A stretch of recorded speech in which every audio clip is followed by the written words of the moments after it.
Tu sais ce qui est ironique? C'est que les 3 minutes de scène post-générique du film The Marvels sont plus excitantes que le film en lui-même. Eh oui, fallait que ce soit dit. Bonjour la team, j'espère que vous allez bien. Aujourd'hui les amis, on va parler des scènes post-génériques du film The Marvels. Donc si tu as l'intention d'aller le voir, bah tu fais ce que tu veux. Hein. Il est sympa, mais tu vas voir que la scène post-générique est plus intéressante. Et surtout, je veux dire, ça relance le MCU. Là, depuis quelques temps, je trouve que là, Marvel, il me donne envie, là. Marvel me donne envie. J'ai envie de suivre ce qui va se passer. Donc, aujourd'hui, on va en parler des 2 scènes post-génériques. Il y en a une qui est... bon, c'est mignon. Mais la deuxième est très, très intéressante. Comme d'habitude, les amis, on va commencer la VOD. Le petit pouce bleu, si tu es nouveau, tu peux t'abonner, c'est gratuit, ça soutient la chaîne. Donc merci beaucoup à toutes les personnes qui ont rejoint la chaîne récemment. N'hésitez pas également à me suivre sur mes autres réseaux sociaux. Je stream régulièrement sur Twitch. Vous avez le lien dans la description. Je parle très souvent de séries, de films, de cinéma, de manga, de plein de trucs. Tout en jouant. Voilà, on peut faire 2 choses dans la vie. Bon, alors, on va commencer par la première scène post-générique du film The Marvels.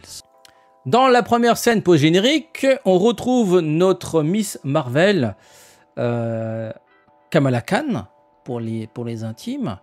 Elle va elle se cache pour aller faire une proposition à une certaine Kate Bishop, disponible sur Disney+. Donc, alors qu'est-ce que ça veut dire? C'est une petite scène qui dure même pas 2 minutes. Qu'est-ce que ça veut dire? Bah, ça annonce les Young Avengers, les amis. Au niveau de l'excitation, je suis à peu près à Osef. Ça a l'air gentil, mais non, voilà. Déjà, Miss Marvel, la série, non. Et Kate Bishop, pardon. Donc une autre série qu'on peut trouver sur Disney+. On souffle. C'est sympa, mais c'est genre...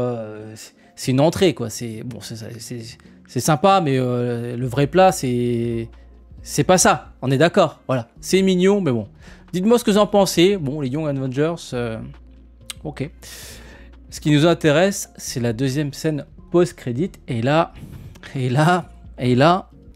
dans la deuxième scène post-crédit, on retrouve Monica Rambeau, qui n'est pas morte. Aïe aïe aïe, quelle surprise. On la retrouve dans un hôpital, elle se réveille, elle voit sa daronne. Elle dit que nenni, que se passe-t-il? Je suis décédé, qu'est-ce qui se passe?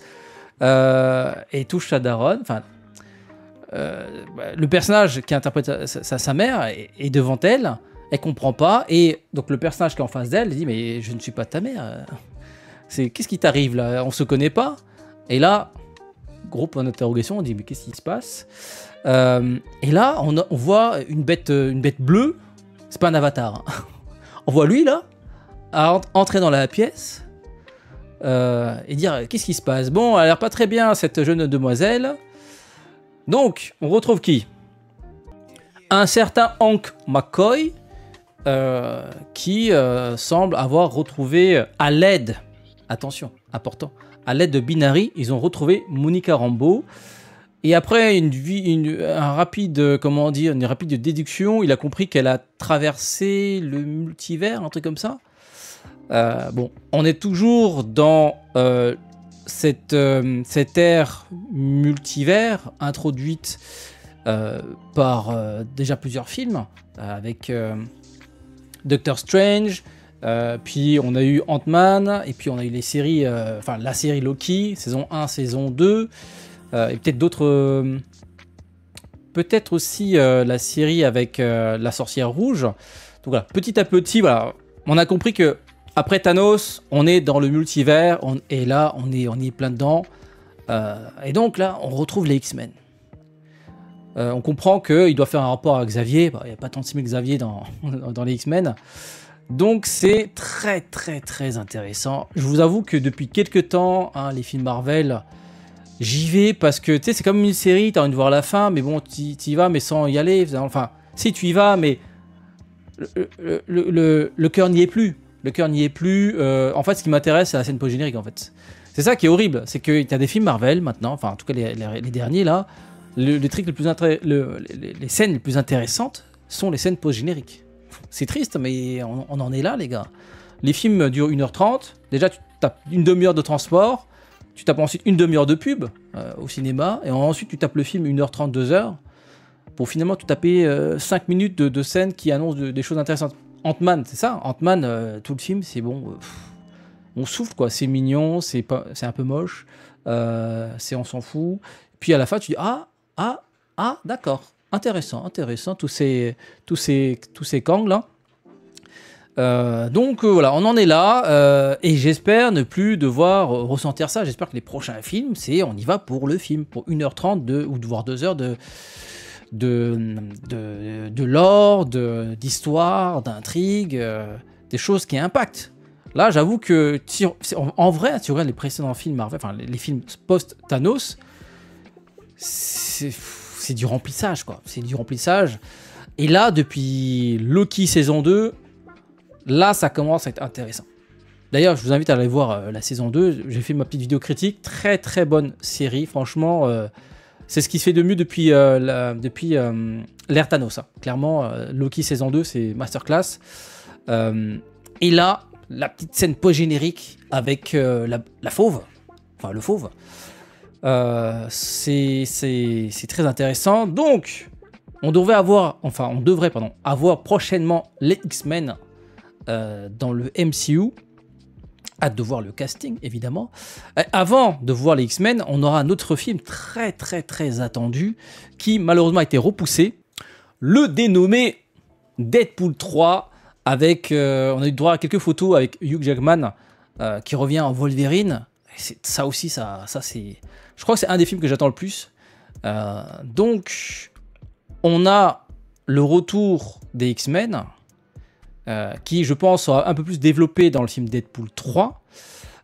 Mais en fait, on est dans l'ère de Kang. Parce que tout ça, il y a un but, en fait. C'est que, en fait, la menace Kang est tellement importante que tous nos héros doivent se réunir pour affronter cette menace. D'où le prochain film Avengers, la Kang Dynasty, qui semble être en 2 parties. Et la deuxième partie du film Avengers, concernant ce Kang, ça s'appellera Secret Wars. Donc là, ça commence à être très, très, très intéressant. Alors, je ne sais pas si d'ici là, on aura un film X-Men. Je n'ai pas vu dans la roadmap des films, enfin un film ou plusieurs films centrés sur les X-Men. Mais je pense qu'ils seront introduits dans divers films ou d'autres films dans des scènes post-génériques. Malheureusement, c'est peut-être le seul truc qui feront référence à X-Men. Mais en tout cas, je pense que Deadpool 3 sera le film qui mettra le plus en avant les X-Men. Voilà. Donc autant la première scène post-générique avec Young Avengers, bon, c'est mignon, mais là on commence à toucher quelque chose d'intéressant. Parce que la menace Kang, encore une fois, c'est une menace pour moi 1000 fois supérieure à Thanos. Thanos, c'est un mec à faire tomber. Là, Kang, c'est compliqué. C'est pas... T'en fais tomber un, ça sert à rien, en fait. T'en fais tomber 10, ça sert à rien non plus, tu vois. Donc là, c'est intéressant. Il serait peut-être question de réunir les meilleurs mutants de chaque univers pour aller affronter ce problème de Kang. Donc, hâte de voir le prochain film. Donc, le prochain Deadpool 3. Qui, comme j'ai dit, a été repoussé à cause de la grève des scénaristes. Une partie du film a été tournée, mais voilà. Maintenant, on attend évidemment des nouvelles annonces par rapport à ce film. Pour revenir à la scène post-générique avec Hank McCoy. Durant la scène donc avec Hank McCoy, on a donc la mère de Monica Rambeau, Maria Rambeau, qui est face à elle, mais elle ne le reconnaît pas. Maria, enfin l'actrice qui joue apparemment la mère de Monica Rambeau, la reconnaît pas. Et en fait, elle se fait appeler Binary. Alors, Binary, dans les comics, c'est l'autre entité de Carol Danvers, alias Captain Marvel. Et là, ça commence à être un peu, comment dire, confus. Alors peut-être que ça a un lien avec le fait d'avoir la même actrice interpréter Captain Marvel dans le film Doctor Strange, dans le multiverse. À un moment donné, il se retrouve avec les Illuminati, je crois, de mémoire. Parmi les membres, il y a donc une Captain Marvel, mais interprétée par Maria Rambeau. Et là, comment dire, le clin d'œil me paraît intéressant, vu que dans un univers parallèle, enfin dans un autre univers, c'est Maria Rambeau qui est Captain Marvel, et donc ce serait logique que il existerait dans un autre univers une Maria Rambeau Binary. Parce que Binary, c'est Captain Marvel. C'est en gros, si j'ai bien compris, c'est Binary. C'est Captain Marvel, mais puissance plus. C'est la forme ultime beaucoup plus puissante. Alors, est-ce que c'est une bonne idée d'intégrer des personnages aussi puissants parce que bon, si on se réfère aux comics, déjà Captain Marvel, c'est un monstre hein, de base. Il n'y a pas grand monde qui peut rivaliser avec elle. Binary, bah, c'est au-dessus, tu vois. Donc, peut-être que c'est nécessaire hein, de ramener ce genre de personnage face à la menace Kang. Ça veut dire que la menace de Kang est vraiment une menace très importante et qu'il faudra vraiment mobiliser toutes les puissances possibles à travers les différents univers. Donc voilà les amis, en tout cas, cette scène post-générique m'a hypé, vraiment. Là, j'ai hâte de voir la suite de ce que va nous proposer le MCU. C'est vraiment, voilà, Deadpool 3, c'est le prochain film que j'attends avec impatience. Donc, normalement, Deadpool 3 devrait sortir en 2024. On verra si ça a été repoussé ou pas, mais c'était prévu à la base en mai 2024. Ensuite, on avait pour 2024 Captain America Brave New World, prévu pour août 2024. Ensuite, on a les Thunderbolts prévus fin décembre 2024. Et c'est tout. 3 films en 2024. En 2025, on a Blade, si c'est maintenu. Ensuite, nous avons les 4 Fantastiques. 4 Fantastiques qui devraient aussi avoir un rapport très important avec Kang. En mai 2025. Donc, ensuite, nous avons le Kang Dynasty prévu le 1er mai 2026. Voilà.